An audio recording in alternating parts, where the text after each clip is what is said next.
Sister குஷியா இருக்கிறீங்களா? ஓம் சாந்தி brother. குஷி குஷியா இருக்கிறோம். Okay sister. இப்போ நாம வந்து அவ்யக்த முரளி 1969ல இருந்து பார்த்துட்டு அந்த வருஷத்து முரளி பார்த்துட்டு இருக்கிறோம். ஸோ இன்னைக்கு பார்க்குற டேட் வந்து 28/11/1969. கரெக்டா? அந்த டேட் தானே இருக்கு. சரி, ஓகே. நீங்க அதை படிங்க, அப்படியே நம்ம டிஸ்கஸ் பண்ணலாம். இன்னைக்கு பாப்தாதா வந்து லௌகீகத்தை அலௌகிகமாக மாற்றுவதற்கான யுக்திகள் கொடுத்திருக்காங்க. இன்னைக்கு தினம் என்ன தினம்னு கேட்டிருக்காங்க. இன்னைக்கு சம்பூர்ண சமர்ப்பணம் ஆகுவதற்கான நாளாகும். அவ்வாறு புரிந்து கொண்டு பாப்தாதாவை அழைத்திருக்கிறீர்களா? சம்பூர்ண சமர்ப்பணம் ஆவதற்கு அனைவரும் தயாராக இருக்கிறீர்களா? அல்லது பாபாவை சமர்ப்பணம் ஆகிவிட்டீர்களா? பாபாவை கூப்பிடுறீங்கனாலே இதுக்குதான் கூப்பிடுறீங்கன்ற. நம்ம பரந்தாமத்துல இருந்து இதுக்காக தானே கூப்பிட்டோம் பக்தியில. இப்ப இது இல்லாம சங்கமத்துல ஒவ்வொரு பாபா மீட்டுக்கும் கூப்பிடுறீங்க. அப்ப சமர்ப்பணமாக ரெடியா? அதுக்காக தானே என்ன கூப்பிட்டீங்கன்னு கேக்குறாரு. வேற எதுக்கு கூப்பிட்டீங்க? வேற எதுக்காக நீங்க வந்திருக்கிறீங்க அப்படிங்கறத அடிக்கடி கேட்டுட்டு இருப்பாரு. அதனால ரெடியா சரண்டர் ஆகுறதுக்கு? நான் வந்துட்டேன், அழைச்சிட்டு போக நான் வந்துட்டேன், வர்றதுக்கு நீங்க ரெடியா அப்படின்னு கேக்குறாரு. சொல்லுங்க சிஸ்டர். சம்பூர்ண சமர்ப்பண ஆனவர்களுடைய திருஷ்டி எவ்வாறு இருக்கும்? அவங்க பார்வை எப்படி இருக்கும்? அவங்களோட உள்ளுணர்வு எப்படி இருக்கும்? அதுக்குள்ள அங்க வந்துடுச்சா? சரி, இதுல கொஞ்சம் கட் ஆகுதுன்னு நினைக்கிறேன் தமிழ்ல. சோ இதுல என்ன வரும்னா, நீங்க ஆல்ரெடி சரண்டர் ஆயிட்டீங்களா அல்லது சரண்டர் ஆகுறதுக்கு தயாரா இருக்கிறீங்களா? இப்ப தயாரா இருக்கீங்களா? இன்னைக்கு வந்து சம்பூர்ணமா சரண்டர் ஆகிறதுக்கான திருவிழா. சோ அதனால சம்பூர்ணமா சரண்டர் ஆயிட்டீங்களா? முழுசா பாபாவுடையவன், என்னதுன்னு எதுவுமே கிடையாது, அந்த மாதிரி ஆகிட்டீங்களா? அப்படி சம்பூர்ணமா சரண்டர் ஆயிட்டா உங்களுடைய பார்வை எப்படி இருக்கும்? தூய்மையா இருக்கும் அவங்களுடைய பார்வையும் உள்ளுணர்வும் அப்படின்னு சொல்றாரு. அப்படியே கண்டினியூ பண்ணுங்க சிஸ்டர்.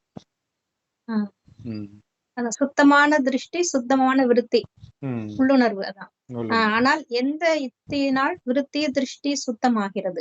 ஒரே வார்த்தையில் கூட கூற வேண்டுமென்றால் திருஷ்டி மற்றும் விருத்தியில் ஆன்மீக தன்மை வந்து விடுகிறது. சூப்பர். ஆத்மான்னு பார்த்தால் தூய்மை வந்துடும்.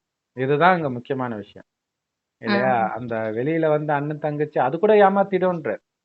வெறும் ஆத்மாவை நான் பார்த்துட்டு இருக்கிறேன், அந்த ஆத்மா சொர்க்கத்தில் தேவதையா இருந்தது, உயர்ந்த ஒரு குணத்துல இருந்தது அப்படின்னு நீங்க அந்த உள்ளுணர்வுல பார்க்கும் பொழுது அப்பதான் தூய்மை வருதுன்ற. அப்ப ஆத்மாவை தவிர அப்ப மற்றவர்களால எப்படி தூய்மையா பார்க்க முடியும்? மற்ற பாதிரியாரா இருக்கட்டும், சாமியாரா இருக்கட்டும், எப்படி பார்க்க முடியும்? அவங்களுக்கு ஆத்மாவை பற்றி தெரியாது, ஆத்மாவை பார்க்கணும்னே தெரியாது. சோ இதுதான் இந்த கீவேர்ட். சோ ஒரு தடவையும் அந்த அந்த ஒரு நம்ம இப்ப காலையில பார்த்த அவ்யக்த முரளியில கூட அதை எவ்வளவு ஈஸியா எடுத்துட்டு அப்படியே வந்தாரு. அதே மாதிரி இங்க ஒரு வார்த்தையை ஞாபகம் வச்சுக்கோங்க. ஆத்மாவை பார்த்தால் தூய்மையான பார்வை இருக்கும். தூய்மையான பார்வை இருக்கும் போதுதான் நீங்க முழுசா சரண்டர் ஆனீங்கன்னு அர்த்தம். அங்க சொல்ல வர்றார். சொல்லுங்க சிஸ்டர். அதாவது திருஷ்டி விருத்தி ஆன்மீகமாகி விடுகிறது, உடலை காண்பதில்லை. எனவே திருஷ்டி சுத்தமான தூய திருஷ்டி ஆகிவிடுகிறது. ஜடப்பொருளை கண்களால் காணவே இல்லையெனில் அதன் பக்கம் விருத்தியும் செல்லாது. சூப்பர் இல்ல?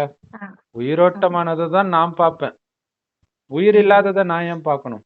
அங்க அர்ஜுனனுக்கு கண்ணுக்கு என்ன தெரியுதுமோ அந்த புறாவின் கண்ணின் மணி அந்த புள்ளி தெரியுதுன்னா ஆத்மாவுக்கு பதில் அதுல அப்படி சொல்லிட்டாங்க. அப்ப ஜட பொருள் எதுவுமே தெரியலன்னு அர்த்தம். புறா தெரியல, கிளை தெரியல, எதுவுமே தெரியல. அந்த உயிரோட்டமானது தான் தெரியுது. அந்த உயிரோட்டமானதை மட்டும் பார்க்க கத்துக்கோங்க. கிறிஸ்தவர்கள் உயிரோட்டமான தேவன்வாங்க, ஆனா உயிரோட்டமானதை மட்டுமே நாம பாக்குறோம். அவங்களும் சொல்லுவாங்க மாம்சமானவர்கள் அடிக்கடி சொல்லிட்டு இருப்பாங்க. அதான் சொல்றாரு, நீங்க வந்து அந்த உயிரற்றதை பார்க்கவே இல்லைன்னா உள்ளுணர்வும் அங்க போகாதே, அப்ப எண்ணங்களும் அப்படி வராதே அப்படின்னு சொல்றாரு. Super super. உடலே ஜடப்பொருள் தான் சொல்றாரு. பார்த்தாதானே உங்களுக்கு விருத்தி உள்ளுணர்வு அந்த பக்கம் போகும். Super super, correct. அத்தகைய பயிற்சி தேவை. ஆமா, சரீரத்தை பார்த்தாலும் பார்க்க கூடாது, அத்தகைய பயிற்சி தேவை. ஒருவர் மிக ஆழ்ந்த சிந்தனையில் இருக்கும் பொழுது அவர் என்ன செய்தாலும், இது நடந்தாலும், கொஞ்சம் கட் சாப்பிட்டாலும், ஆயிடுச்சு கொஞ்சம் குடித்தாலும் கட் ஆயிடுச்சுங்க சிஸ்டர். இதுல இன்னும் கொஞ்சம் விஸ்தாரமா வருது. ஆ, உங்களுடைய பார்வை அவங்க கிட்ட போகல அப்படின்னா ம், அவர்களுடைய உங்களுடைய உள்ளுணர்வும் அங்க போகாது. அதே விஷயம் ஆ, தான், ஆனா கொஞ்சம் பாபா விஸ்தாரமா சொல்லுவாரு அது. உங்களுடைய ம், உள்ளுணர்வு ம், எப்ப உடலின் பக்கம் போகும் அப்படின்னா, எப்ப உங்க பார்வை உடலின் பக்கம் போகுதோ அப்பதான் போகும். அப்ப ஆ, அப்ப பார்வை ஆத்மா பக்கம் போகுதுன்னும் பொழுது உள்ளுணர்வும் ஆத்மாவின் பக்கம், ஆத்மா சம்பந்தப்பட்ட உள்ளுணர்வு வரும். ஆ, அந்த ஆத்மா பலகீனமா இருக்குது, பிற வசமா ம், இருக்குது, இதெல்லாம் தெரியும். உடலை பார்க்கும்போது ம், அவனுக்கு எவ்வளவு திமிரு பாரு, பச்சென்ற திமிரு, இந்த மாதிரி எண்ணங்கள் வந்துடுது. ஆமா. சோ அதனால ஆன்மீக பார்வை ம், அப்படின்னாலே உங்களையும் ஆத்மான்னு பார்க்கணும், பிறரையும் ஆத்மான்னு பார்க்கணும். இதுக்கு பேர் தான் ஆன்மீக பார்வை. ம், உடலை பார்த்தும் பார்க்காமல் இருக்கணும். ம், So அதுதான் ஆன்மீக பார்வை இல்லையா? ம், உடம்பே கண்ணுக்கு தெரியாம போயிடாது. ஆனா ம், உங்களுடைய கவனம் வந்து இல்லையா, இப்ப சுத்தி எல்லாம் இருந்தாலும் நம்ம எதை பார்க்கணும்னு நினைக்கிறோமோ அதை தான் பார்ப்போம். ம், ஆக்சுவலா கண்ணுல நிறைய விஷயம் தெரியும். ம், இங்க ஒரு பேனா இருக்குதுன்னா பேனாவோட சேர்த்து நிறைய தான் இருக்கும், ஆனா உங்களுடைய கவனம் அதுலதான் இருக்கும் இல்லையா? அது மாதிரி உடம்பு கண்ணுக்கு தெரியாம போயிடாது. ஆனா நீங்க எதை பார்க்கணும்னு நினைக்கிறீங்களோ அந்த ஆத்மால தான் உங்க பார்வை படணும்ன்ற. ம். அதுதான் கான்சன்ட்ரேஷன் பார்த்தும் அதுலதான் பார்க்காம இருக்கணும். ஆ, பார்த்தும் பார்க்காம இருக்கணும் அப்படின்னு ம், சொல்றாரு. அந்த மாதிரி பயிற்சி வேணும் அப்படின்னு சொல்றாரு. ம், So, இதுல இருந்து கண்டினியூ பண்ணுங்க சிஸ்டர். ம். அதான் நார்மலா அஞ்ஞானி ஆத்மாக்களே ஏதாவது ஒரு யோசனையில நடந்துகிட்டு போய்கிட்டு செஞ்சிட்டு இருந்தாங்கன்னா அவங்களுக்கு என்ன சாப்பிடுறோம் என்ன செய்யறோங்கிறது ஞாபகம் இருக்காது, ஆழ்ந்த சிந்தனையில இருந்தாங்கன்னா. அந்த மாதிரிதான் அப்படின்னு சொல்றேன். நிறைய பேர் அதாவது டிவி பார்த்து சாப்பிட்டு நான் சாப்பிட்டேனான்னு கேட்பாங்க. அதுவே ஞாபகம் இருக்காது டிவி பாக்குறதுல ஆர்வத்துல. அந்த மாதிரி அந்த மாதிரி உடலை பார்த்தாலும் பார்க்காமல் ஆத்மாவை பார்ப்பதிலேயே பிஸியாக இருந்தீங்களன்னா யாராவது உங்களிடம் இது எவ்வாறு இருக்கிறது அப்படின்னு கேட்டா தெரியாது அப்படின்னு சொல்ற அளவுல நம்ம நிலை வந்துரும்.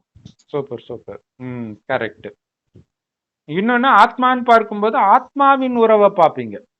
உடம்புன்னு பார்க்கும்போது அவங்க என் கணவன் மனைவி குழந்தை இதெல்லாம் பற்றி உருவாக்கக்கூடியது. அது கடவுளுடைய குழந்தைய பாக்குறேன் இல்லையா? அந்த தஞ்சாவூர் கோயில்ல பின்னாடி இருக்கும் ஒரு ஒரு ரூம் ஃபுல்லா ஒரு பெரிய லிங்கம் இருக்கும், சுத்தி 108 முன்னாடி இருக்கும் சின்ன சின்ன லிங்கம் இருக்கும், சாலி கிராமங்கள். அப்ப எல்லாமே ஒரே மாதிரி தானே இருக்குது பாக்குறதுக்கு இல்லையா? சோ அந்த மாதிரி எல்லாரையும் ஆத்மான்னு பார்க்கும்போது வெளியில இருக்க ஆத்மாவும் என் அப்பாவுக்கு குழந்தை தான், இந்த லௌகீக வீட்டுல இருக்கிறவங்களும் அல்லது அலௌகிக சென்டர்ல இருக்கிறவங்களும் அப்பாவோட குழந்தை தான். இது மட்டும் அப்ப அந்த அந்த உணர்வே மாறிடுது. சகோதரன் லௌகிகத்தை அப்படிதான் அலௌகிகமா மாத்துறது. ரிலேட்டிவ் சித்தப்பா தான் வராங்கன்னு வச்சுங்களேன், அவங்க வந்து இவங்களும் நம்ம சகோதர ஆத்மான்னு பார்க்கணும். சகோதர சித்தப்பாங்கிற எண்ணம் போகணும். கரெக்ட். ஆத்மா அதுதான் அலௌகிகமா மாத்தும். கரெக்ட். இன்னொரு விஷயம், அப்ப சித்தப்பா சித்தப்பா பத்தி நமக்கு தெரியும், நம்ம சொல்றதை கேட்காதவர்னு வச்சுக்கோங்களேன், அவர் எங்க கேட்க போறாரு இப்படி தோணிடும். ஆனா அது ஆத்மா சகோதரன் கொடுக்கணும், தட்டி விட்டா அது பரவாயில்ல, கொடுக்க வேண்டியது என்னோட கடமை. சோ அது எந்த அளவுக்கு கொடுக்கணும்ன்றது அவங்க தட்டை ஆரம்பிக்கிற வரைக்கும், அதுக்கப்புறம் நிறுத்திக்கலாம், அவ்வளவுதான். அதுக்கப்புறம் கடைசியில கடவுள் சொல்லிக்குவார், பாரு அந்த குழந்தை ஊட்ட வந்துச்சு நீ தட்டி விட்டுட்டேன்ற, அவ்வளவுதான். ஆனா அதே நேரத்துல வலுக்கட்டாயமா ஊத்துனீங்கன்னா உங்க நேரம் தான் வேஸ்ட் ஆகும், அது ஏத்துக்கிற நிலையிலே இருக்காது. சோ அதுதான் நாடி பார்த்து கொடுக்கணும் அப்படின்னு சொல்றாரு. பாத்திரம் அறிந்து பிச்சை எடுங்கன்றது நமக்கு தான் பொருந்தும். சொல்லுங்க சிஸ்டர். ஆனால் உலகிய பொருளை பார்த்தாலும் அந்த உலகிய லௌகீக பொருட்களை அலௌகீகமாக மாற்றும் பொழுதுதான் அந்த நிலை ஏற்படும். அந்த பொருளையும் அந்த மாதிரிதான் பார்க்கணுங்கிறாங்க. தனக்குள் பரிவர்த்தனை செய்வதற்காக லௌகீக பொருட்களை பார்த்தாலும் லௌகீக உறவினர்களை பார்த்தாலும் அவை அனைத்தையும் மாற்றம் செய்ய வேண்டியிருக்கும். லௌகீகத்தில் அலௌகீக தன்மை நினைவை கொண்டு வர வேண்டும். லௌகீக உறவினர்களை பார்த்தாலும் இவர்களும் பிரம்ம பாபாவின் குழந்தைகள். இன்னும் நிறைய இருக்குது இதுல. சரி, ஓகே. இதுல என்ன வருது அப்படின்னா, சோ இந்த மாதிரி உடலை பார்த்தும் பார்க்காம இருக்கிற பயிற்சி இருக்கணும். உதாரணத்துக்கு யாராவது ஒரு ஆழ்ந்த சிந்தனையிலேயே நடக்கிறாங்க, சாப்பிடுறாங்க, குடிக்கிறாங்க அல்லது ஏதோ ஒண்ணு பண்றாங்க அப்படின்னா அவங்க வந்து எவ்வளவு அது பண்ணாங்கன்றதே அவங்களுக்கு தெரியாது. எவ்வளவு தூரம் போகணும்னு தெரியாது. சிலர் வந்து பஸ்ல வந்து ஏதோ ஒரு சிந்தனையில வேற ஸ்டாப்பிங்ல போய் இறங்குவாங்க. என்ன சாப்பிட்டோன்னு நம்ம சொன்ன உதாரணமே பாபாவே சொல்லியிருக்கிறாரா? என்ன சாப்பிட்டோன்றதே தெரியாது. ஸோ அதனாலதான் நான் அதுல இருந்து படிக்கிறேன்னு நினைச்சிட்டு நீங்க ஸ்கிப் பண்ணிருக்கீங்க போல இருக்கு. சரி, அதே மாதிரி உடலை பார்த்தாலும் ஆத்மாவை பார்க்கறதுல நீங்க பிஸியா இருப்பீங்க அப்படின்னு சொல்றாரு. பாருங்க, உங்களுடைய கவனம் எங்க? கண்ணுக்கு தெரியாததை நான் பார்க்கணும். எல்லாரும் பார்க்கறத நான் எதுக்கு பார்க்கணும்? யாராலையும் பார்க்க முடியாததை நான் பார்க்கணும். அதுதான் முக்கியமான விஷயம். அதுல நீங்க பிஸியா இருப்பீங்க. ஏன்னா அது வந்து தானா நடக்காது இல்லையா? நம்ம தான் கவனம் கொடுக்கணும், முயற்சி பண்ணணும். அதுல ஒரு சந்தோஷம் வேற வரும். அப்ப உங்களுடைய எண்ணங்களே மாற ஆரம்பிக்கும். வேற ஒரு எண்ணங்கள் வரும். இந்த எண்ணத்தின் பிரபாவத்துல அவங்க இருப்பாங்க. அதாவது அவங்க உடலை பார்த்து பேசுவாங்க, ஏதோ ஒரு உணர்வுல பேச வருவாங்க. ஆனா நீங்க ஆத்மாவை பார்த்து நீங்க எழுப்புற எண்ணம் அவங்களை அப்படியே கன்ஃபியூஷன் பண்ணும். என்னடா இது, நம்ம ஒண்ணு நினைக்கிறோம், வேற ஏதோ பேசுற மாதிரி இருக்குதே அப்படின்ட்டு இருக்கும். அந்த முயற்சியில நீங்க இருக்கிறீங்க. ஆத்மான்னு பாக்குற முயற்சியில, குறிப்பாக உங்களை ஆத்மான்னு பாக்குற முயற்சியில, அதே மாதிரி மற்றவர்களையும் ஆத்மான்னு பாக்குற முயற்சியில இருக்கிறீங்க. அதுக்கு பிறகு சோ இதுதான் நீங்க சொன்னீங்களா, அவங்க எப்படி இருந்தாருன்னு கேட்டா கூட உங்களுக்கு தெரியாது. அப்ப பாருங்க, அது ரெக்கார்டே ஆகலன்றார். இது சூப்பர்ல. நான் போய் 1 மணி நேரம் பேசிட்டு வந்தா, அவர் எப்படி இருந்தாரு? ஐயோ, அதை மட்டும் கவனிக்கல. என்னது, கவனிக்கலையா? 1 மணி நேரம் பேசி, ஆமா கவனிக்கல. சரி, என்ன பேசுனாங்க? அதுவும் சரியா கவனிக்கல. அப்ப என்னதான் கவனிச்ச? ஆத்மாவை தான் கவனிச்சேன். ஏன்னா பேசுறதும் கேட்காது, சரியா கேட்காது இல்லையா? ஆத்மாவை பார்க்கும்போது அதுவும் கேட்காது. நம்ம சாதாரணமா அப்படி சொன்னா, அஞ்ஞானியா இருக்கும் போதே அவ்வளவுதான், நான் சரியா கவனிக்க மாட்டேன். அதுக்கு அவர் சொல்லுவார், சிந்தனையே இல்ல, என்ன நினைப்புலதான் இருப்பியோ அப்படின்னு. சாதாரணமாவே அந்த மாதிரி ஒருத்தரை பார்த்து பேசும்போது நம்ம அப்படியே கவனிச்சுட்டே இருக்க மாட்டோம் இல்லையா? நம்ம என்ன பேசுறோம் அதை தானே கவனிப்போம். சிந்தனையே இல்ல அப்படிம்பாங்க. ஆனா அது இப்ப சிந்தனையே இல்லைன்னு சொன்னா இப்ப சந்தோஷமா தான் இருக்கு. பரவாயில்ல, அப்படிதான் நம்ம இருக்கணும் அப்படின்னு. சிந்தனை இருக்குது, அவங்களுக்கு சிந்தனை இல்ல, அதனால மத்ததெல்லாம் சிந்திச்சிட்டு இருக்கிறாங்க. சோ உங்களுடைய நிலை வந்து அந்த மாதிரி ஆகும்ன்ற, பார்த்தும் பார்க்காம இருக்கிற அந்த பயிற்சி அது. ஆனா அது எப்ப நடக்கும் அப்படின்னா, லௌகீக விஷயங்களை ஆன்மீக விஷயங்களாக பரிவர்த்தனை பண்ணும்போது, மாற்றும் பொழுதுதான் நடக்கும் இல்லையா? நீங்க ஆத்மாவை பாக்குறீங்க, ஆத்மா சம்பந்தப்பட்ட விஷயத்த நீங்க யோசிக்கிறீங்க, அப்பதான் இது நடக்கும். அப்ப என்ன நடக்குது?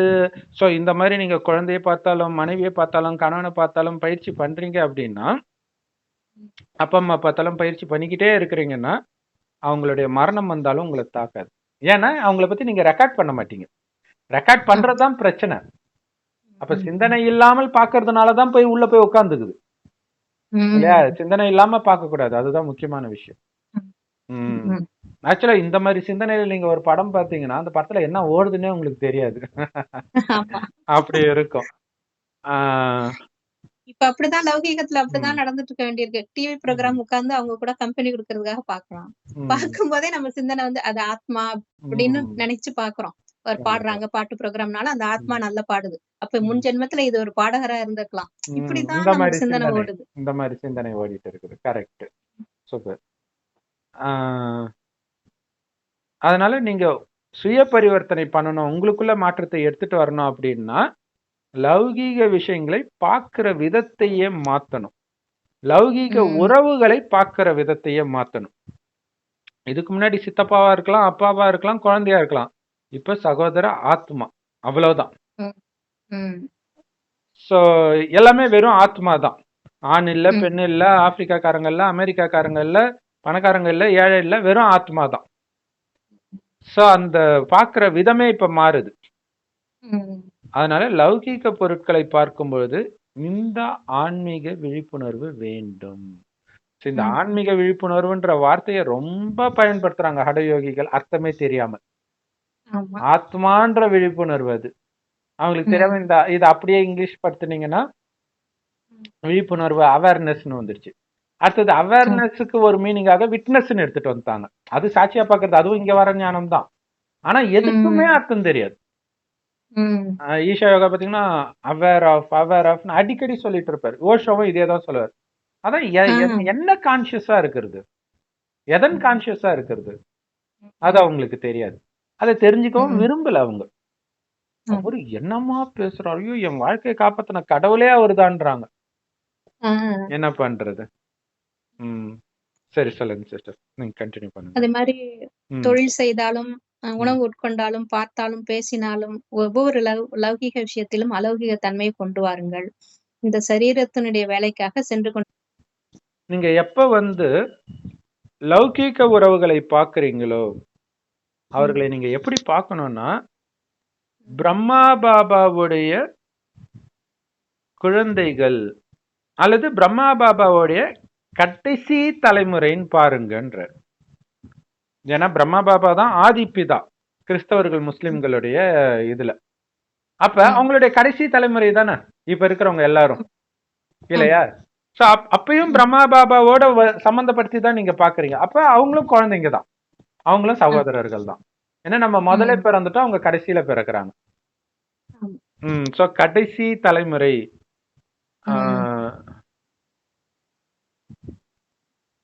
அவங்க பிரம்மாவின் வம்சத்தின் ஒரு அங்கத்தினர் தான். ஏன்னா எல்லாருக்கும் பிரம்மா தான் படைப்பவர். பிரம்மகுமாரின்னு தன்னை ஏத்து காட்டினாலும் அவங்க பிரம்மகுமாரி தான், பிரம்மகுமார் தான், இல்லையா? ஏன்னா படைப்பவர் அவரு தான். படைப்பவர் சிவபாபா தான், ஆனா பிரம்மா மூலமா தான் படைக்கப்படுது. அவங்க பக்தர்களா இருக்கட்டும், ஞானிகளா இருக்கட்டும், அல்லது அஞ்ஞானிகளா இருக்கட்டும், எல்லாருமே பிரம்மாவுடைய குழந்தை தான். இல்ல எல்லாருமே படைத்தது பிரம்மன் தானே சொல்லிட்டு இருக்கிறாங்க. ஆனா சொல்றாங்களே தவிர அவங்க அந்த உணர்வுல பாக்குறது இல்ல. ஆனா நீங்க அப்படி பாருங்கன்ற. இல்லையா? முதல் குழந்தை தான் செல்ல குழந்தை பிள்ளையார். அது கடைசி குழந்தை முருகன். அது வெளி உலகத்து விஷயத்தையே சுத்திக்கிட்டு இருக்குது. சோ அதை பாருங்க. ஆனா ரெண்டுமே குழந்தை தான். அதனால லௌகீக உறவுகள் கூட பிரம்மாவின் வம்சமே, அவங்க பாபா ஞானத்தை ஏத்து காட்டினாலும் அப்படி பாருங்கன்ற. எப்படி எடுத்துட்டு வர்றாரு பாருங்க. அவங்களை பிரிச்சு பார்க்கும்போது ஒரு வெறுப்புணர்வு வந்துடும். அது வரக்கூடாது. யாரோ ஒருத்தவங்க சொன்னாங்க, விகாரத்தை விடுறதுக்காக என்னுடைய மனைவிய நான் எப்படி நினைப்பேன் அப்படின்னா, அழுகி போய் ஒரு ஒரு ஆக்சிடென்ட் ஆகி அழுகி போன மாதிரி நினைப்பேன். இது பாபாவுடைய வழி கிடையாது. இது சித்தர்கள் இந்த மாதிரி பண்ணுவாங்க. இங்க வெறுப்பு வர வைக்கிறது கிடையாது. ஆத்மாவை பார்த்துட்டு போங்க. எதுக்கு உடம்பு எதை பார்க்க கூடாதுன்றாங்களோ அதை ஆபரேஷன் பண்ணி பாக்குறாங்க, இல்லையா? அதுல ஒரு வெறுப்பு வரும்ட்டு வரும். ஆனா இங்க வெறுக்கிறது லட்சியம் கிடையாது, இல்லையா? ஆத்மாவில கவனம் எடுத்துட்டு வர்றதுதான் லட்சியம். உடம்பு பக்கம் போக கூடாது. வெறுப்புங்கிற உணர்வே ஆத்மாவுக்கு கிடையாது, இல்லையா? அதுவும் ஒரு விகார பற்று மாதிரி தான் வெறுப்போம். உடம்பு பக்கம் கவனம் போக கூடாது. சோ இதுதான் இங்க முக்கியமான விஷயம். அதனால அவங்களும் பிரம்மாவின் வாரிசுகளே. சோ இப்ப சமீபமா ஒரு முரளியில கூட பாபா சொன்னாரு, நீங்க லௌகீகத்துல கர்ம கணக்குக்காக இருக்கிறதா நினைக்காதீங்க, சேவைக்காக இருக்கிறேன்னு புரிஞ்சுக்கோங்க, இல்லையா? அவர்களை மாற்றக்கூடிய சேவையை என்கிட்ட கொடுத்துருக்கிற. அப்ப இங்க எல்லாமே பாசிட்டிவ் ஆயிடுது. அப்பதானே சுப உணர்வே வரும். இல்லைன்னா எப்படி சுப உணர்வு வரும்? சோ அப்படி புரிஞ்சுக்கோங்கன்ற. ஒரு சிலர் பாபாக்கு நெருக்கத்துல இருக்கிறாங்க, ஒரு சிலர் தூரத்துல இருக்கிறாங்க, அவ்வளவுதான். ஆனாலும் அவங்களும் பிரம்மா பாபாவின் வாரிசுகளே. ஏன்னா இப்ப பிரம்மா பாபா மூலமாக சொர்க்கம் வருது, எடுத்துட்டு வர்றாரு. அந்த சொர்க்கத்தை அனுபவிச்சு அனுபவிச்சு மீதி தானே மத்தவங்க அனுபவிக்கிறாங்க, இல்லையா? சோ அதே இதுதான், அந்த சொர்க்கமே தான் மீதி வர்றத இவங்க அனுபவிக்கிறாங்க. அதான் சொல்றாரு, சிலர் நெருங்கிய உறவா இருக்கிறாங்க, சிலர் தூரத்து உறவினரா இருக்கிறாங்க. பட் ஆனாலும் எல்லாருமே அவருடைய குழந்தைங்க தான். சோ லௌகீகத்தை பார்க்கும் பொழுதும் இப்படித்தான் இருக்கணும். அவங்களும் நீங்க பிரம்மாவுடைய குழந்தையாகத்தான் பார்க்கணும். இல்லாட்டினா நீங்க ஒரு அஞ்ஞானி, நீங்க அது உங்க பேச்சுல வெளிப்படும், அது சண்டையில உருவாயிடும், இதெல்லாம் வந்துடும். எந்த மதத்தை சார்ந்தவரா இருந்தாலும் அவங்க பிரம்மகுமாரியே. அவங்களுக்கு அது தெரியல. முஸ்லிம் சொல்றாங்க, ஏக இறைவனை ஏத்துக்கிட்டியா நீ முஸ்லிம் தான் போ அப்படி சொல்றாங்க. அவங்க சும்மா என்ன சொல்றேன்னே தெரியாம சொல்லிட்டு இருக்கிறாங்க. எல்லாருமே அப்ப கடவுள் ஒருத்தர் தான் நினைச்சிட்டு இருக்காங்க. யாருன்னு தான் தெரியாம பேரை மாத்திக்கிறாங்க. அடுத்தது முஸ்லிம் ஜாக்கிர் நாயக் சொல்லுவாராம், பிறக்கும் போது எல்லாருமே முஸ்லிம் தான், அதுக்கப்புறம் தான் சாத்தான் வழிக்கு எடுத்துடுறான் அப்படி எடுத்துட்டு வந்துடுறாங்க. அது ஆக்சுவலா நம்ம சொல்ல வேண்டியது இல்லையா? ஆக்சுவலா நம்ம அப்படின்னு சொல்றது இல்ல, பிரம்மாவுடைய குழந்தை ஆனா கடைசி குழந்தை, அவ்வளவுதான். இப்ப திரேதாயுகத்துல வரவங்களும் பிரம்மாவுடைய குழந்தை தானே. அதே மாதிரி கலியுகத்தின் இறுதியில வந்தாலும் அதுவும் பிரம்மாவுடைய குழந்தை தான். இங்க வந்து கண்டிஷன் போடல, இத பண்ணாதான் நீ பிரம்மாவுடைய குழந்தைன்னு சொல்லல. நீ பிரம்மாவோட குழந்தை தான், ஆனா உனக்கு அது தெரியல, எங்களுக்கு தெரிஞ்சிருக்குது, அத சொல்றோம், அவ்வளவுதான். இப்ப சூப்பர்ல. அப்ப அவங்க ஆதிபிதான் தானே சொல்றாங்க, அப்ப அவங்களே ஏத்துக்குவாங்க, ஆமா நாங்க ஆதிபிதாவோட குழந்தை தானே ஏத்துக்குவாங்க. அதுதான் பிரம்மா, அவர் மூலமாக கடவுள் பேசினாரு, அதை நாங்க உங்ககிட்ட சொல்றோம். அவர் மூலமாக சொன்னது எங்கேயுமே எந்த பைபிள்லயோ குரான்லயோ தோராலயோ எதுலயுமே இருக்காது, அதைத்தான் நாங்க சொல்றோம் அப்படின்னு சொல்லலாம். சோ அதனால நீங்க ஆபீஸ்ல ஒர்க் பண்ணாலும் சரி, வியாபாரம் பண்ணாலும் சரி, சாப்பிட்டாலும் சரி, எதையாவது பாக்குறீங்க அல்லது எதை பற்றியாவது பேசுறீங்க அப்படின்னா கூட உங்களுக்கு எல்லா லௌகீக விஷயத்தை பற்றியும் ஆன்மீக விழிப்புணர்வே இருக்கணும் இல்லையா? இங்க உணவு சாப்பிட்டீங்கன்னா அங்க எப்படி சாப்பிடுவேன், அங்க எப்படி சாப்பிடுவேன்ற அந்த உணர்வுல சாப்பிடுங்க. அங்க இருக்கிற உணவு எப்படி இருக்கணும்ன்ற சிந்தனை பண்ணிக்கிட்டு சாப்பிடுங்க. அப்ப இதோட சுவை எதுவுமே தெரியாது நமக்கு. இதுதான் இங்க மாற்றல் செய்யறது. உடலால இங்க இருக்கிறோமே தவிர புத்தினால சொர்க்கத்துலதான் இருக்கிறோம். சொர்க்கத்துல இருக்கலாம், பரந்தாமத்துல இருக்கலாம், சூக்ஷ்ம வதனத்துல இருக்கலாம். சோ அப்ப நீங்க வந்து என்ன பண்ணாலும், ஆபீஸ்ல இருந்தாலும் ஆன்மீக விழிப்புணர்வோட தான் அங்க வேலை செய்யணும். ஆத்மாவாகிய நான் இதுல எழுதுறேன், ஆத்மாவாகிய நான் இன்னொரு ஆத்மாவை, மேலதிகாரி அப்படின்ற பார்ட்ட பண்ற ஒரு ஆத்மாவை பார்த்துட்டு இருக்கிறேன் அப்படின்னும் போது அந்த படபடப்பு எதுவுமே இருக்காது. அதே மாதிரி நமக்கு கீழே வேலை பார்க்கறவங்க பார்க்கும்போது ஆத்ம சகோதரனை பார்க்கறன்னும் பொழுது அந்த ஒரு அகங்காரம் வெளிப்படாது. நேற்று சொன்னார் இல்லையா, பணிவு ரொம்ப முக்கியமானது இல்லையா, கருவி மற்றும் பணிவு, இது ரெண்டும் ஞாபகம் வச்சுக்கணும்ன்ற. சோ இதெல்லாம் ஆத்மாவை பார்க்கும்போது தான் வரும். அதனால இந்த ஆன்மீக விழிப்புணர்வு எப்பவுமே இருக்கணும். நீங்க உடல் சரீர நிர்வாகத்துக்காக நீங்க நடந்துகிட்டு தான் இருக்க போறீங்க, ஒரே இடத்துல உட்கார்ந்துட்டு பண்ற வேலை கிடையாது. ஆனா இந்த உடலின் கால்களை கொண்டு லௌகிக வேலைக்கு போகும் பொழுது அதே நேரத்தில் மனதினால நான் என்னுடைய அலௌகிக பூமிக்கு சென்று கொண்டிருக்கிறேன், புத்தியினால எல்லோருக்கும் நன்மையை செய்து கொண்டிருக்கிறேன் அப்படின்ட்டு, அதாவது ஃபரிஸ்தாவாக போயிட்டு இருக்கிறேன், எல்லோருக்கும் சக்தியை கொடுத்துட்டு இருக்கிறேன். இந்த சிந்தனையில இங்கே கால் வழியா நடந்து போயிட்டு இருக்குது, ஆனா புத்தி பறந்து போயிட்டு இருக்குது, அங்க இருந்து நான் சக்தியை கொடுத்துட்டு இருக்கிறேன், இந்த சிந்தனையிலே பண்ணிட்டு இருங்க. அப்ப நேரம் இல்லைன்னே சொல்ல முடியாது. ஏன்னா லௌகிக கடமை செய்யறத எல்லாத்தையும் அலௌகிகமா மாத்திட்டீங்கன்னா லௌகிக வேலை செய்ய தானே போறீங்க. அதை அலௌகிகமாக செஞ்சுட்டு இருக்கிறேன்னு அந்த பயிற்சி மட்டும், அதை மாற்றுறது மட்டும் பண்ணிக்கிட்டே இருக்கணும். ஸோ இது வந்து நிறைய பேருக்கு டவுட் இல்லையா, லௌகிகத்தை எப்படி அலௌகிகம் மாத்தணும்ட்டு. ஸோ அதற்கு பாபா ஒரு முரளியே கொடுத்துருக்கிறார். எவ்வளவு பெரிய விஷயம். பணம் நினைச்சிட்டு இருக்கோங்கிறதெல்லாம் அஞ்ஞானிகளுக்கு, வீட்டுல இருக்கிறவங்களுக்கோ தெரியாது. ஆனா ஏதோ நினைச்சிட்டு இருக்கிறீங்கன்னு தெரியும். டிஃபரெண்டா இவங்க என்ன பிராக்டிஸ் பண்றீங்க. ஒரு சிஸ்டர் வந்து முஸ்லிம் கடையில வேலை செய்யறாங்க. அப்ப எல்லாருமே முஸ்லிம், அங்க இவங்க மட்டும்தான் பிரம்மகுமாரி. அப்ப எல்லாம் அப்படியே கவனிப்பாங்களாம், அந்த பொண்ணு வாய் வழியா ஏதோ சொல்ற மாதிரியே இருக்குது, ஏன் இந்த பொண்ணு மட்டும் அமைதியா இருக்கு. அவங்க வந்து அப்படியே கரெக்டா அந்த டைம்ல தலையில அந்த தொழுகை பண்ற நேரத்தை தள்ள துணியை போட்டுட்டு ஏதோ சொல்லுவாங்களாம். அப்படி இருந்தாலும் அவங்க கோபப்படுறாங்களாம். அப்ப இந்த பொண்ணால மட்டும் எப்படி அமைதியா இருக்க முடியுதுன்னு அவங்க பாக்குறாங்களாம். கேட்பாங்க, நீ என்ன பண்றன்னு கேட்பாங்களாம்.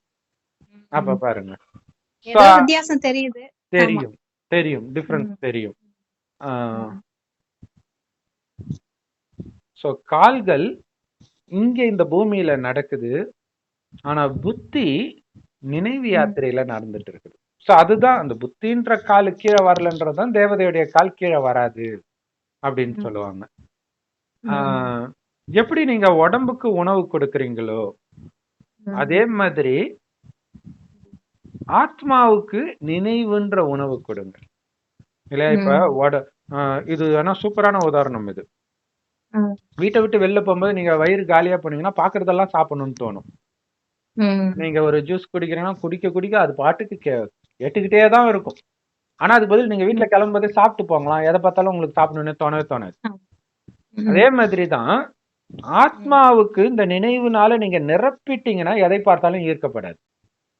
நீங்க காலியா வைக்கும் போதுதான் எதை பார்த்தாலும் ஈர்க்கப்படுது. ஈர்க்கப்படுறதுனாலே புரிஞ்சுக்கலாம் நம்ம ஆத்மாவுக்கு பட்டினி போட்டு வச்சிருக்கிறோம்ட்டு. இதுதான் முக்கியமான விஷயமே.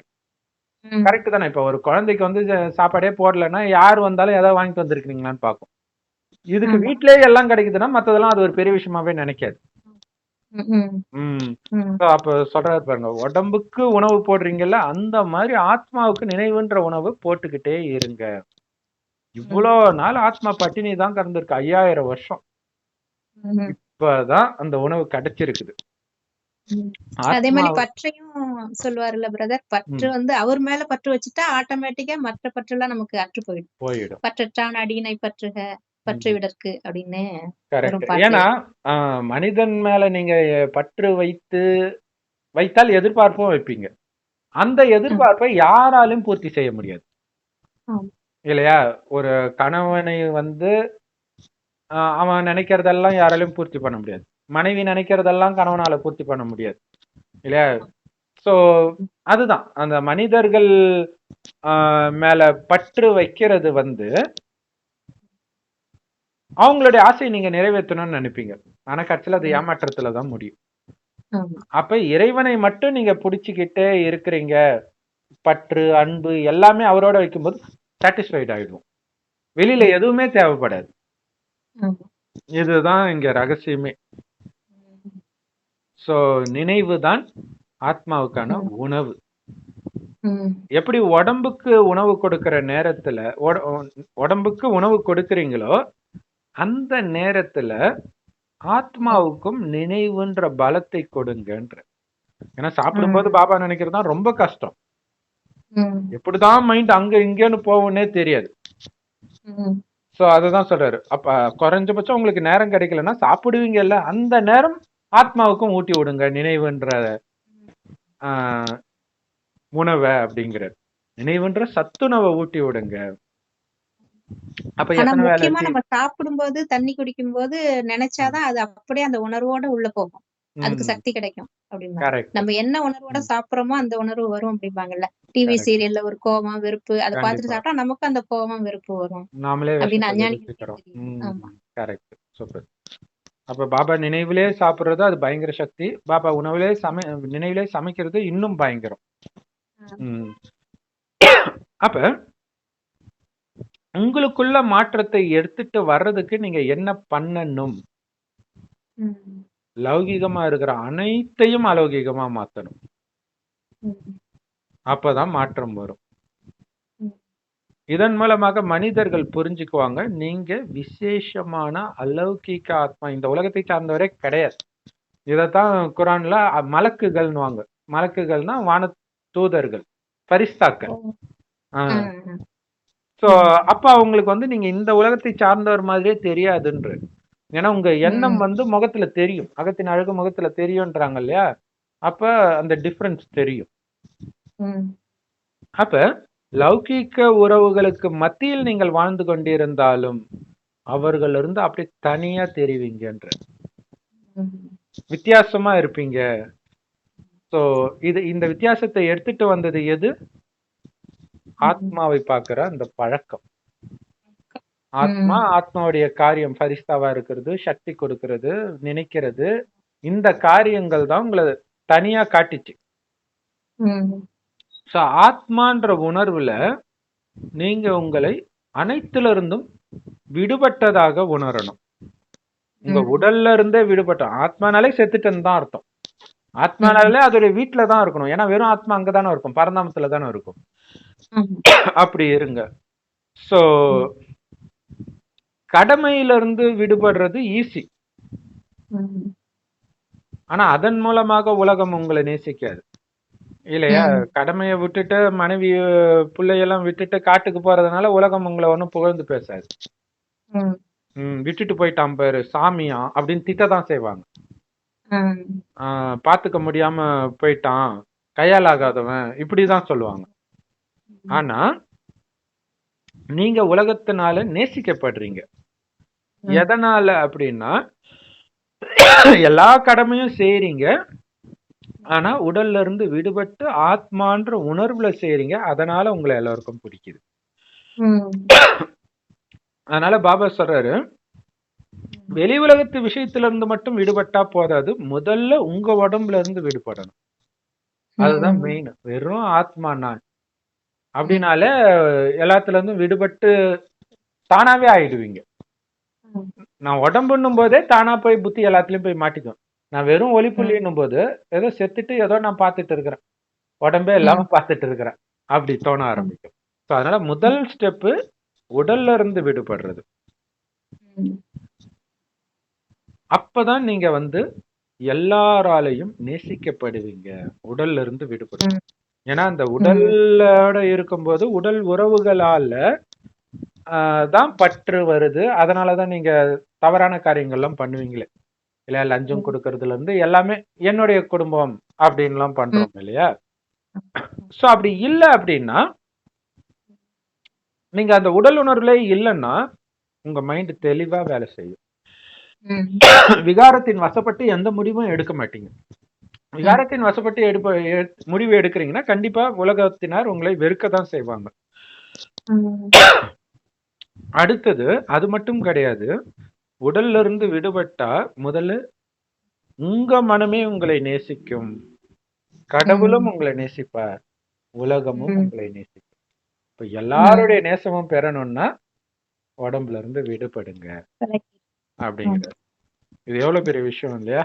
மனிதர்கள் எல்லாருடைய அன்புக்கு தானே ஏங்கிட்டு இருக்கிறாங்க.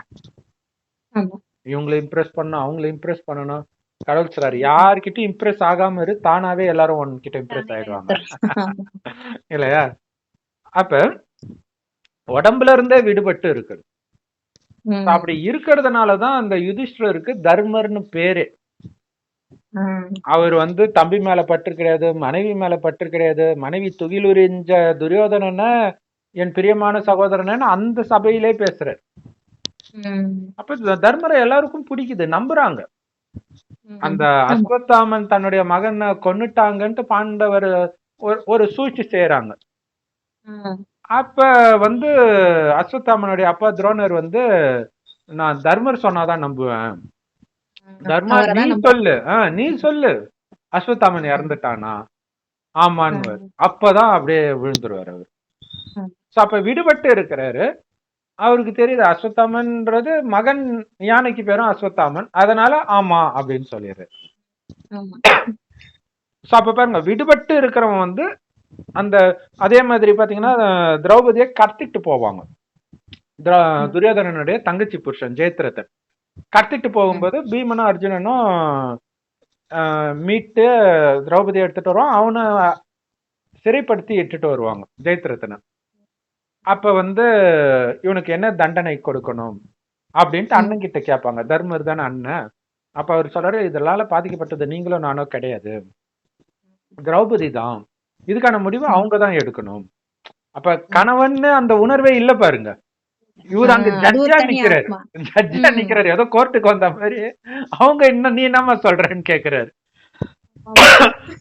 அப்ப அவங்க சொல்றாங்க, இந்த மாதிரி மொட்டை அடிச்சு பாண்டவர்களுடைய நினைவாக 5 முடிவை மட்டும் விட்டுருங்க அப்படின்னு சொல்லிட்டு அது பண்ண உடனே தர்மர் கால தள்ளி என்றென்றைக்கும் தர்மருக்கு அடிமையாயிருன்னு சொல்றாரு. உடனே தர்மர் உன்னை நான் இந்த சிறையில இருந்து விடுவிக்கிறேன். அடுத்த செகண்டே எதுலயும் சிக்காம இருக்கிறாரு பாருங்க. அதுதான் உடல் உணர்வு. இப்ப அவளுடைய மனைவி அவளுடைய கணவன் நினைச்சா கொலையே பண்ணிருப்பாங்க.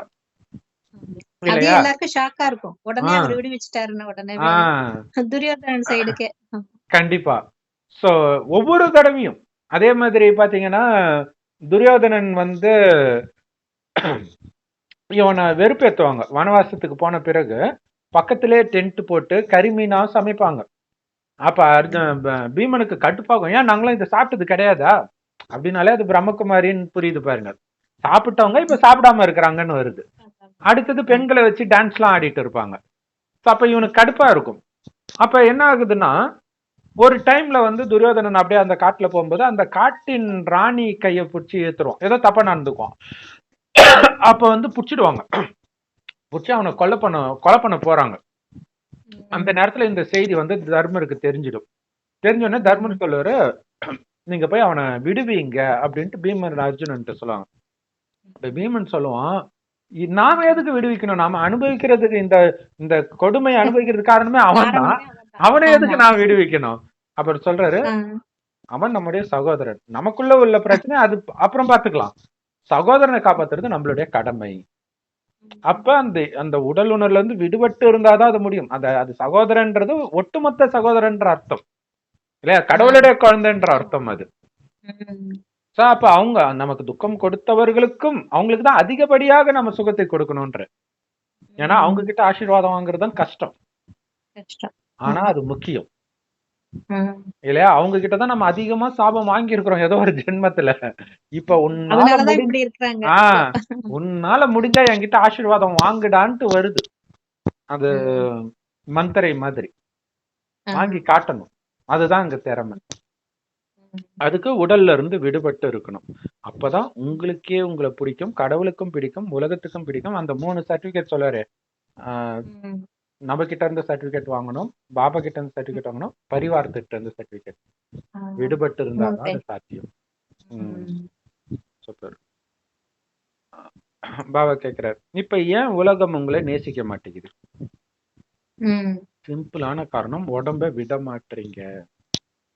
இல்ல நான் நின்னார், ஏழை அல்லது பணக்காரன், இந்த ஜாதி, இந்த மதம், அப்ப அதனால ஒரு பற்று வருது, அதன்படி உங்க நடவடிக்கை இருக்குது, அதனால பிடிக்கும் இல்லையா. எதுவுமே இப்ப ஜாதியே இல்ல, அப்புறம் ஜாதி மதம் இதெல்லாம் நான் நம்ப மாட்டேன்னா எல்லாருக்குமே பிடிக்கும். ஏன்னா அவன் எதுலயும் தன்னை ஐடென்டிஃபை பண்ணிக்கல, விலகி இருக்கிறாங்க, அதனால அவங்கள பிடிக்கும் எல்லாருக்கும். சோ எப்ப ஒண்ணுத்தோட ஐடென்டிஃபை பண்றாங்களோ அப்பவே தானாகவே மற்றவர்கள் வெறுக்க ஆரம்பிச்சிடுவாங்க. கடவுளையே அதனாலதான் எல்லாருக்கும் பிடிக்குது. அவர் வந்து நான் முஸ்லிம்களுக்கான கடவுள், இந்துக்களுக்கான கடவுள்னு சொன்னார்னா கடுப்பாயிடுவாங்க எல்லாரும் இல்லையா. ஆனா அவர் அப்படி கிடையாதுன்னு எல்லாருக்கும் தெரியுது, அதனாலதான் எல்லா மதத்துக்காரங்களும் அவரை விரும்புறாங்க.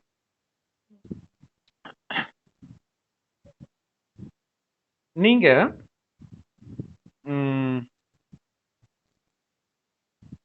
உடல் உறவுகள்ல இருந்து மட்டும் விடுபட முயற்சி பண்றீங்க. உடல்ல இருந்தே விடுபடணும்னு முயற்சி பண்றதுக்கு பதிலாக உடலின் உறவுகள்ல இருந்து மட்டும் விடுபட முயற்சி பண்றீங்க.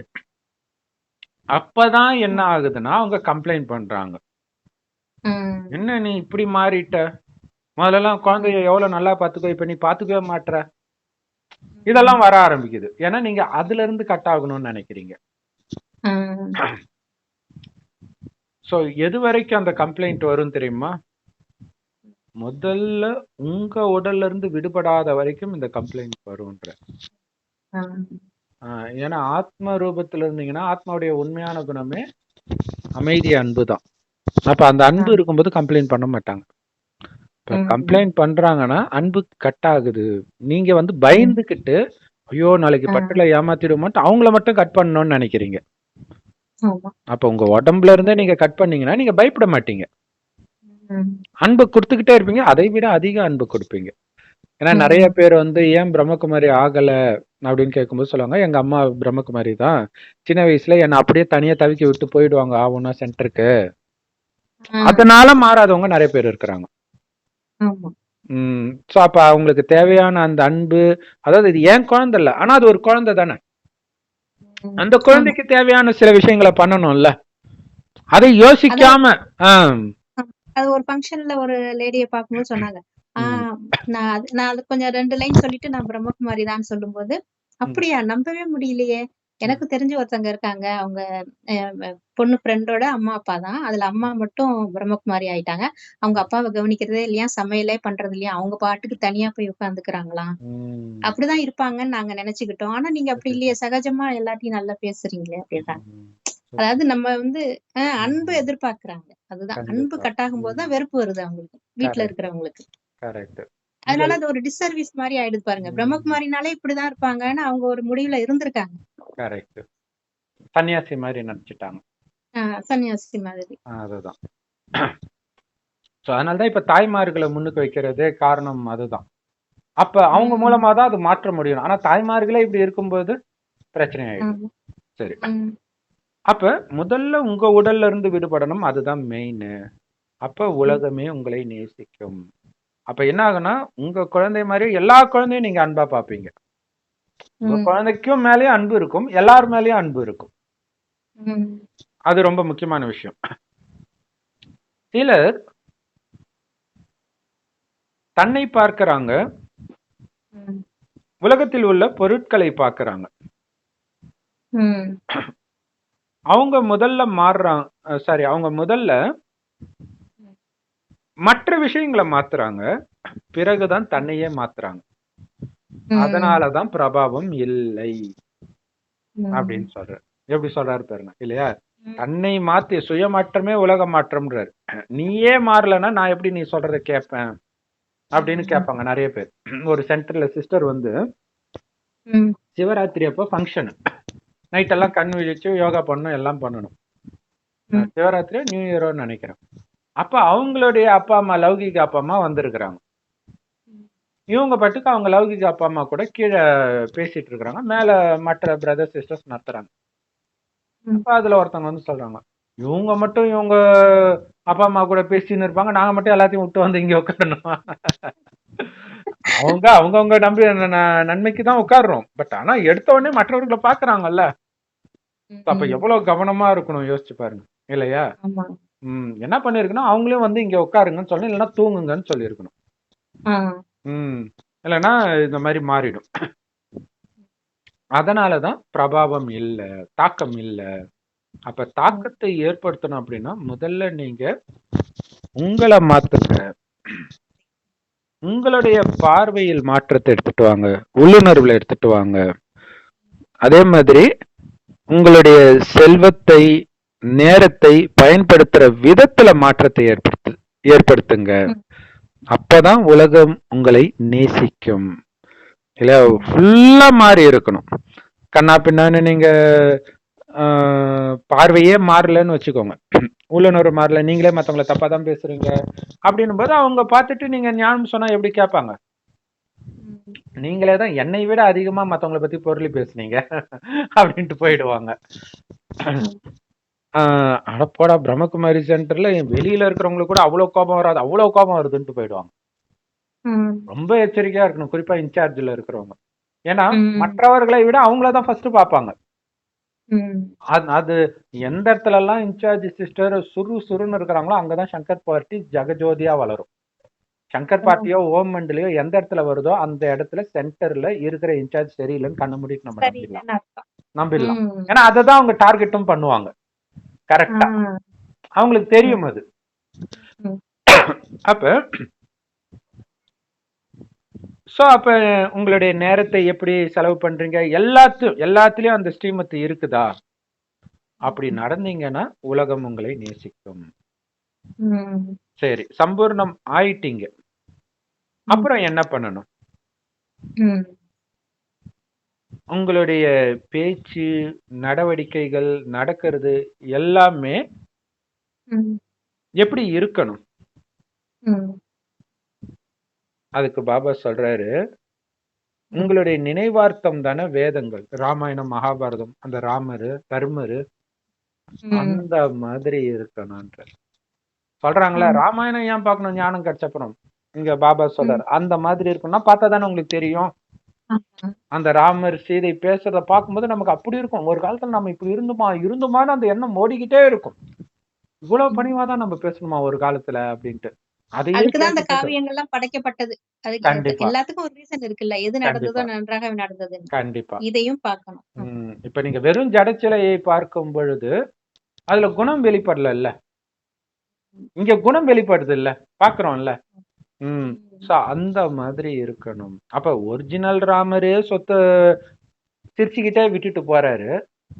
ஆனா ராமரை விட உயர்ந்தவன் நான் நாராயணன் சொல்லிட்டு சொத்த விட மாட்டேன்னு புடிச்சிட்டு இருந்தா அப்ப அப்ப பாருங்க. ம். எவ்வளவு டிஃபரன்ஸ் இருக்குது. அப்ப ஒட்டுமொத்தமா சரண்டர் ஆகுறதை யாரு ஆக்குனாங்க? யாரு ஆக்குனாங்க? நம்மள யார் ஆக்குறா? பாபா ஆக்குறார். எவ்வளவு நேரத்துல ஆக்குறார்? ஒரு வினாடி பொழுதுல ஆக்குறார். இல்ல எப்ப அந்த பாயிண்ட் டச் ஆகுதோ அந்த செகண்ட். அஞ்ஞானிகள் சொல்லுவாங்களே, ஏதோ ஒரு சின்ன சம்பவம் நடந்துச்சு, அவ்வளவுதான், நான் மீன் சாப்பிடுறதை விட்டுட்டேன், கறி சாப்பிடுறதை விட்டுட்டேன், இப்படி எல்லாம் சொல்லுவாங்க. சின்ன சம்பவம், ஏதோ ஒரு சம்பவம் நடந்துச்சு. யாரோ சொன்னாங்க, யாரோ ஒருத்தவங்க நல்ல கறி மீன் சாப்பிடுவாங்களா, அவங்க இறந்த உடனே நான் அதை சாப்பிடுறதை விட்டுட்டேன்றாங்க.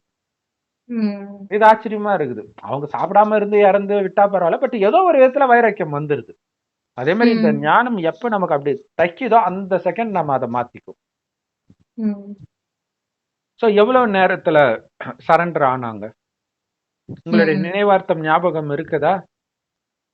ஜனக மகாராஜா, அது குழந்தைகளுடைய நினைவார்த்தம் தான். சோ ஜனக மகாராஜா கதை வந்து ஒரு 2-3 விதமா சொல்லுவாங்க. அதுல ஒண்ணு பாத்தீங்கன்னா, காட்டுக்கு போகும்போது ஒரு முனிவர் தவம் செஞ்சிட்டு இருக்கிறாரு. அப்ப இவருக்கு ரொம்ப அப்படியே அப்படியே ஆனந்தமா இருக்கிறார். கண்ண மூடித்தான் இருக்காரு, இருந்தாலும் ஆனந்தமா இருக்கிறது தெரியுது.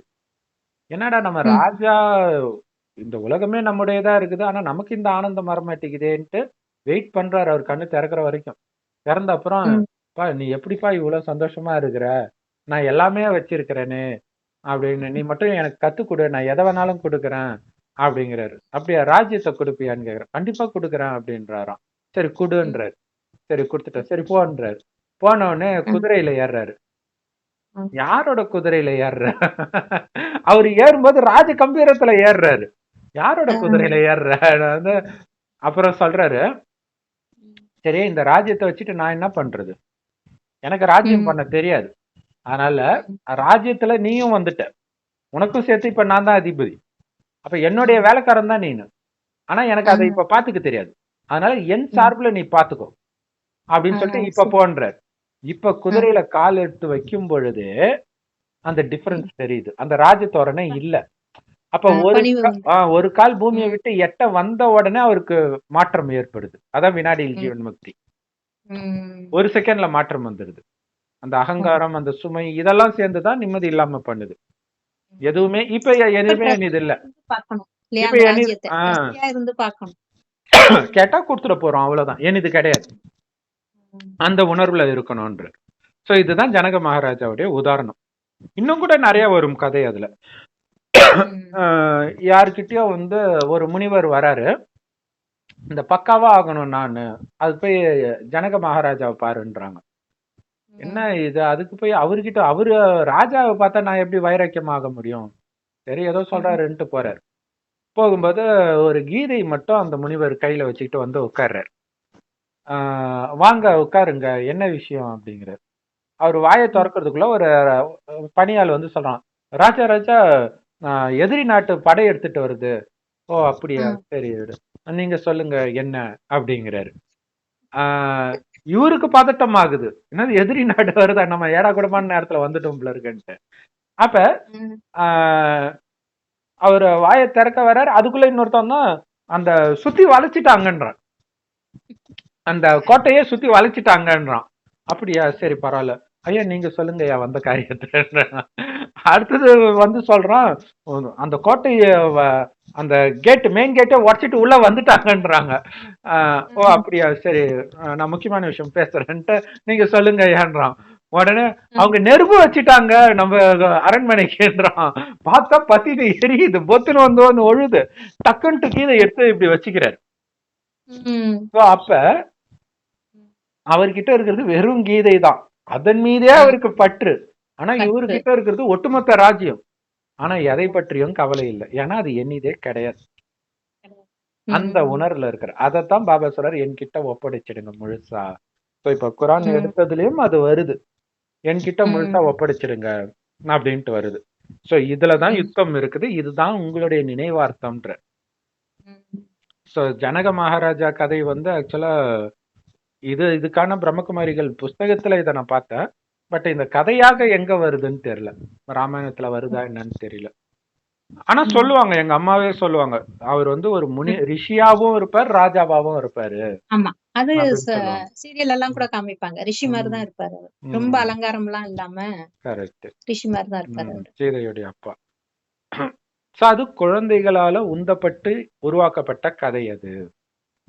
அதே மாதிரி அவரை வந்து முழுசா சரண்டர் ஆக்குனது பாபா.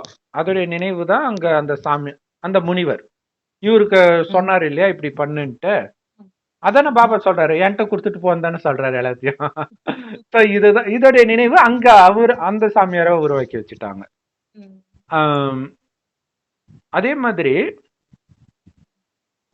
வாமன அவதாரம் காட்டுறாங்க, குள்ள பிராமணன், விஷ்ணுவோடைய ஒரு அவதாரம். பிராமணன் குள்ளமா இருப்பான், அது வந்து பாபா சொல்றாரு சங்கமயுகத்துடைய நினைவு, சின்னதா இருக்குது யுகம், அதுல வர பிராமணர் நீங்க அப்படின்னு சொல்லியிருப்பாரு.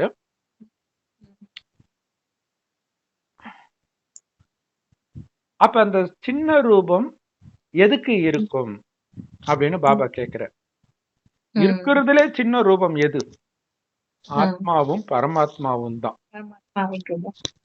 சோ பாபா வந்து அனைத்தையும் மாயா பலி கிட்ட இருந்து எடுத்துக்கிறார்.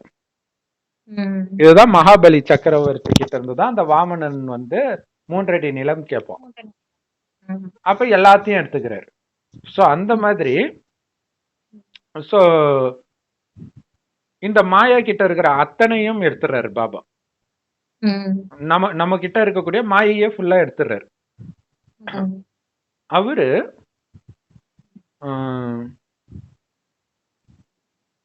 இந்த மிகப்பெரிய சர்வ சக்திவானாக இந்த மகாபலி சக்கரவர்த்தி இருக்கிறான்.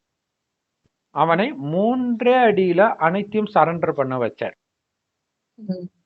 அப்படி நினைவார்த்தம் உருவாக்கப்பட்டிருக்கு, 3 அடியில சரண்டர் ஆக வச்சார்.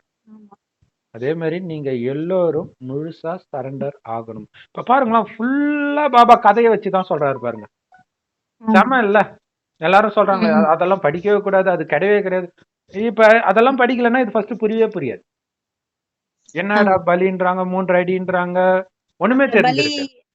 அவரு கேட்பாரு அந்த சக்கரவர்த்தி, 3 அடி தானே எடுத்துக்கோ அப்படின்னு ரொம்ப ஈஸியா சொல்வாரு. அப்பதான் இவர் 1 அடியில நிலத்தை அளந்துருவார், 2வது அடியில வானத்தை அளந்துட்டா, 3வது அடி எங்க வைக்கிறது, உன் தலையில வைக்கவான்னு கேட்பாரு. அப்பதான் அவரோட அகங்காரம் அடங்குமா. அப்படி பெரிய விஸ்வரூபம் மாதிரியா காட்டுவாங்க போல இருக்கு. இல்ல இப்பதான் எனக்கு இந்த குரான்ல அடிக்கடி ஒண்ணு வரும், வானங்களை படைத்தது அவர், பூமிக்கு அதிபதி அவர் அப்படின்ட்டு வரும். இப்பதான் அது தெரியுது. 1 அடியில வானத்தை ஃபுல்லா அளந்துட்டாரு, சரி பூமியை ஃபுல்லா அளந்துட்டாரு, அடுத்த அடியில வானத்தை அளந்துட்டாரு. சோ இந்த கதை தான் அங்க அப்படி வெளிப்படுது. சூப்பர். அதே மாதிரி நீங்க இப்ப உங்களை முழுசா அர்ப்பணிக்கணும். அதாவது மாயையின் சக்தியை முழுவதும் சந்நியாசம் பண்ணுங்க. மாயையின் சக்தி உங்களை பிடிச்சி இழுத்து வச்சிருக்கு இல்லையா, அதை தியாகம் பண்ணுங்க. நீங்க மாயின் சக்தியினால பலசாலி ஆகக்கூடாது. மாயின் பலம் உடலின் பலம் அல்லது செல்வத்தின் பலம், அதுல ஆகக்கூடாது. நீங்க கடவுளின் சக்தியினால பலசாலி ஆகணும். எப்படி வந்து 3 அடிகளை காட்டி இருக்கிறாங்களோ அதே மாதிரி முழு சரண்டர் ஆகிறதுக்காக சொல்லப்படுற 3 விஷயங்கள் என்ன அப்படின்னு பாபா கேட்கிறேன். உங்களுடைய எண்ணத்திற்கும் வார்த்தைக்கும் செயலுக்கும் பாபா கொடுக்கிற 3 பாடங்கள் என்ன? இதை மட்டும் நீங்க தெரிஞ்சுக்கிட்டீங்க அப்படின்னா முற்றிலும் சரண்டர் ஆகிடுவீங்க. சோ அதனால பாபா கேட்கிறாரு, என்ன அந்த 3 விஷயங்கள்? 1, உங்களுடைய உடலையும் உடலின் உறவுகளையும் சந்நியாசம் பண்ணணும். சந்நியாசம் பண்ணி என்னை மட்டும் நினைவு செய்யணும். அதாவது ஆத்மான்னு உணர்ந்து பாபாவை நினைவு பண்ணணும். இது உங்களுடைய எண்ணத்திற்கான வேலை. எண்ணத்துலதான் நான் உடம்பு கிடையாது, ஆத்மா, எல்லாமே ஆத்மா, எல்லாத்துக்கும் அப்பா அவரு அப்படின்னு நினைக்கிறது எண்ணத்துடைய வேலை. சோ எண்ணத்திற்கான பாடம் அதை கொடுத்தார். அடுத்து நீங்க பேசக்கூடிய வார்த்தைக்கு என்ன பாடம் கொடுத்திருக்கிறார் அப்படின்னா, ஒவ்வொரு வார்த்தையிலும் ஒவ்வொரு வினாடியிலும் ரத்தினத்தை மட்டுமே பொறுக்கணும். ரத்தினம் மட்டுமே உங்க வாயிலிருந்து வெளிப்படணும். இல்ல, எடுக்கிறதும் ரத்தினமா தான் இருக்கணும், வெளிப்படுறதும் ரத்தினமா தான் இருக்கணும். அந்த குப்பை வெளி உலக விஷயங்களே உள்ள போக கூடாது அப்படின்னு சொல்றேன். அடுத்தது மற்றவர் வாய்க்கான வேலை இல்லையா பேசுறது. ரத்தினங்களை எடுங்க, ரத்தினங்களை வாய் வழியா கொடுங்க. அதே மாதிரி இங்க ரத்தினங்களை கொடுங்கன்றது ஞான ரத்தினங்களும் வரும். ஆனால் இனிமையான வார்த்தைகள் அதுவும் ரத்தினம் தான் இல்ல, இனிமையான வார்த்தை. பாபா மாதிரி இனிமையா பேசணும். அடுத்தது மற்றவர்களுக்கு ஞான ரத்தினங்களை மட்டுமே தானம் பண்ணணும், கற்களை கிடையாது. அது முரளியையும் குறிக்கும், இனிமையான வார்த்தையையும் குறிக்கும். ஞான ரத்தினங்கள் அப்படின்றது கல்ல கொடுக்க கூடாது அப்படின்னு அர்த்தம். கல்லால் அடிக்கிற மாதிரி வார்த்தை இருக்கக்கூடாது. சரி, இது வாய்க்காக கடவுள் கொடுத்த பாடம். செயலுக்காக கடவுள் கொடுத்த பாடம் என்ன அப்படின்னா, நான் என்ன செய்கிறேனோ அதைத்தான் மற்றவர்களும் பார்த்து அப்படியே செய்வார்கள் அப்படிங்கறதுல கவனம் வைக்கணும். சோ இந்த 3 விஷயத்தை வச்சுதான் முழுசா சரண்டர் ஆகுற. நினைக்கிறது எண்ணத்திற்கு பாபா மட்டும், வாய்க்கு இனிமையான வார்த்தைகள், செயல் நான் செய்வது முன்னுதாரணமாக இருக்கணும். எவ்வளவு சூப்பரான விஷயம் இல்லையா? பிரம்மா பாபா நைட்டு ஏந்திரிச்சாருன்னா நிறைய குழந்தைங்க அப்படியே வேலை செஞ்சு டயர்டாயி சரி காலைல பாத்துக்கலான்ட்டு அப்படியே பாத்திரத்தை போட்டு தூங்கிடுவாங்க. அவரு ராத்திரி ஏந்திரிச்சு எல்லாத்தையும் அழகா கிளீன் பண்ணி வச்சுட்டு போயிடுவாராம். அவர் கேட்கல மாட்டாராம், ஏன் இப்படி பண்ணீங்க, இதை பார்த்தோன்னே என்னாடாதுன்ட்டு அடுத்த நாள் இவங்களே பண்ணிடுறது. நம்ம விட்டு அவரு பண்ணிடுவாரு, நம்மளே பண்ணிடலாம் அப்படி. இது சூப்பரான விஷயம் இல்ல? என்ன பண்ணணும்னு நீங்க நினைக்கிறீங்க மற்றவர்கள் அதை நீங்க பண்ணுங்க, முடிஞ்சு போச்சு. அப்ப உங்களை பார்த்து அவங்க பண்ண ஆரம்பிச்சுடுவாங்க. இது சூப்பர் தானே? ஆக்சுவலா நிறைய விஷயங்கள் ஒருத்தன் தப்பு பண்ணானா அவன் மட்டும் யோக்கியமானுவாங்க. அப்படின்னா நீங்க பண்ண ஏதோ ஒன்னு அவன் பார்த்துட்டான், பார்த்துட்டு நான் இதை பண்ண தப்பு இல்லை ஏன்னா அவன் அதை பண்ணியிருக்கிறான்னு அப்படி எடுத்துட்டு வராங்க. தப்பு பண்ற எல்லாருக்குமே ஏதோ ஒரு சின்ன தப்பாவது கண்டுபிடிக்க முடியுமான்னு பாக்குறாங்க. வாய்ப்பே கொடுக்காதீங்கன்ற, அதுதான் முக்கியமான விஷயம். இதோடைய நினைவாக இயேசு கிறிஸ்து பாத்தீங்கன்னா சிஷ்யருடைய காலை கழுவி தொடச்சி முத்தம் கொடுப்பார். கொடுத்துட்டு நான் இப்ப எப்படி உங்களுக்கிட்ட அன்பு கூர்ந்தேனோ அதே மாதிரி நீங்க மற்றவர்கள்கிட்ட அன்பு கூறணும் அப்படின்னு சொல்லுவேன். அதான் நடத்தையின் மூலமாக இப்ப இப்படி பண்ணுங்கன்னு சொல்லல, அப்படி நடந்தே காட்டுற இதே மாதிரியே பண்ணணும் அப்படின்ட்டு. சோ அத பிரம்ம பாபா ஃபாலோ பண்ணார். அதனாலதான் ஃபாலோ ஃபாதர் அப்படின்னு சொல்றாங்க. அதே மாதிரி யார் எதை செய்தாலும் அதற்கான பலனை கண்டிப்பாக அவங்க அடைவாங்க. இது உங்களுடைய காரியங்களில் சக்தியை கொடுக்கும். ஒண்ணு நான் செய்யறத பார்த்து மற்றவர்கள் செய்வாங்க, இன்னொன்னு நான் செய்வதற்கான பலனும் வேற கிடைக்கும். இந்த 2 விஷயமும் நீங்க செய்யற காரியத்தை செய்வதற்கான சக்தியை கொடுக்கும், உந்துதலை கொடுக்கும் அப்படின்னு சொல்றேன். யார் உங்களுடைய தொடர்புல வராங்களோ அவர்களுக்கு இதனால அதை பண்ணுவதற்கான சக்தி கிடைக்கும்ன்ற. உங்களுக்கும் இந்த எண்ணங்கள் சக்தியை கொடுக்கும், நீங்க பண்றதை பார்த்து அவர்களுக்கும் சக்தியை கொடுக்கும்ன்ற.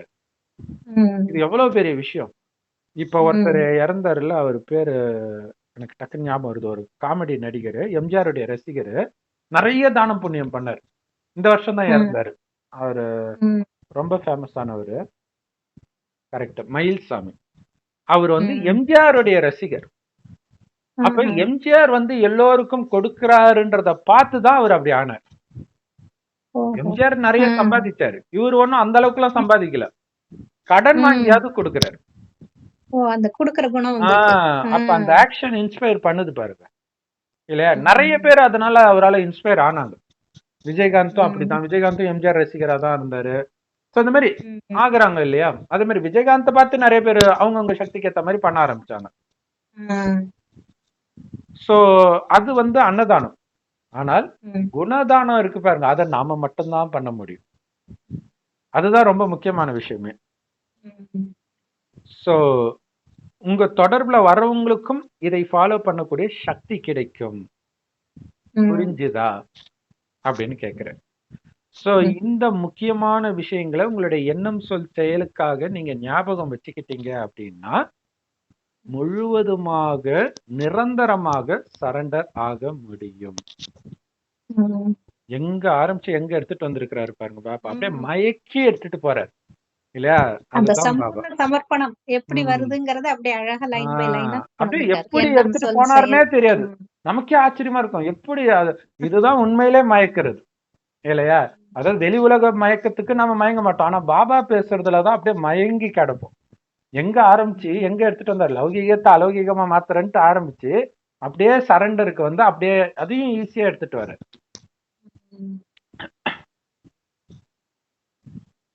இங்க சரண்டர் ஆக போறன்ற அந்த போதை இருக்கு பாருங்க, அது பின்னாடி குறையக்கூடாது. இந்த போதை அப்படியே இருக்கணும். நான் முழுசா பாபாவுக்கு அர்ப்பணிக்கப்பட்டவன், கடவுளுக்காக நேர்ந்து விடப்பட்டவன், அதுவே ஒரு போதை இல்லையா? கடவுளுக்காக நேர்ந்து விடுறதுன்றதெல்லாம் நம்மை வைத்து வர்றது. அங்க விலங்குகளை நேர்ந்து விடுறாங்க.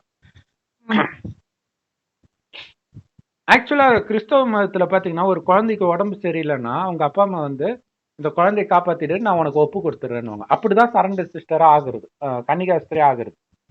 ஆனா இங்க நம்மை நாமே கொடுக்கறது, மற்றவர்களுக்கு கொடுக்கறது கிடையாது இல்லையா? நாம கொடுக்கணும், விரும்பி கொடுக்கணும், அதுதான் முக்கியம். அது பின்னாடி என்ன டெஸ்ட் பேப்பர் வந்தாலும் குறையக்கூடாது அந்த போதை, அதுதான் முக்கியமான விஷயம். ராமர் கூட எவ்வளவு நேரம் இருந்திருப்பாங்க சீதை, ஆனா கடைசி வரைக்கும் அந்த அன்பு, ராமருடைய பேர் கெட்டக்கூடாதுன்றதுக்காக எதை வேணாலும் இழக்க தயாராகிறாங்க. அந்த போதை, அவரு சாதாரண ஆளு கிடையாது, நம்ம பாபா அப்படின்னு நம்ம இருக்கணும். அந்த போதை குறையக்கூடாது. இதை மட்டும், அதாவது நான் முழுவதுமாக அர்ப்பணமாகிட்டேன்றத மட்டும் உறுதியா நீங்க நினைவு வச்சிருந்தீங்கன்னா இந்த அழிவற்ற நினைவே உங்களை அழிவற்றவர்களாக மாற்றிவிடும், அதாவது சொர்க்கவாசியா மாற்றிடும். கொஞ்சம் இதுல ஆட்டம் கண்டீங்க அப்படின்னா தடைகள் தானா வந்து உங்களை இன்னும் ஆட்டம் காண வைக்கும் இல்லையா? இந்த போதையில கொஞ்சம் கூட தடுமாற்றம் இருக்கக்கூடாது. போதை குறையும் போதுதான் மாயா வரும். பாபாவுடைய போதையிலே இருக்கும்போது அது வராது. அதான் சொல்றாருல, குடைநிழல்ல இருக்கு, குடைநிழல்ல இருக்கும்போது அந்த போதை இருக்கும், அப்ப அது வராது இல்லையா? பாபா சொன்ன மாதிரி நினைவுக்கு கொடுத்த பாடம், பாபா நினைவிலே இருக்கிறது, உடலை மறந்து இனிமையான வார்த்தை பேச, இதெல்லாம் ஞாபகம் இருக்கும்போது வராது, அந்த போதையில வராது. ஆனா எப்ப நீங்க இந்த ஞாபகம் குறையுதோ அப்ப மாயா வந்து உங்களை இன்னும் மாற்றம் காண வச்சிடும். அப்பதான் மாயா படப்படப்பட, ஏன்னா இதுதான் சான்ஸ். லௌகீகத்துல கூட தனியா கிடைக்கும் போது தானே எதிரியை போட்டு அடிப்பாங்க இல்லையா? அவங்க எப்படி பிளான் பண்ணிட்டு இருப்பாங்க, அதே மாதிரிதான் மாயாவும் பண்ணுது. அதான் ஆச்சரியமா இருக்கும். மாயான்னு ஒண்ணு இல்லவே இல்லைன்றாரு, ஆனா எப்படி பண்ணுதுன்றதுதான் ஆச்சரியமா இருக்குது. மனிதர்கள் நீங்க ஆட்டம் காணுவதையும் உங்களுடைய தடைகளையும் பார்த்து நகைப்பார்கள், சிரிப்பாங்க. பாபா எல்லாத்தையும் பார்த்துட்டு தான் இருக்கிறாரு அப்படின்னு சொல்ற. சோ அடுத்தது நாம அடுத்த இதுல பார்க்கலாம். ஓம் சாந்தி. தேங்க்யூ.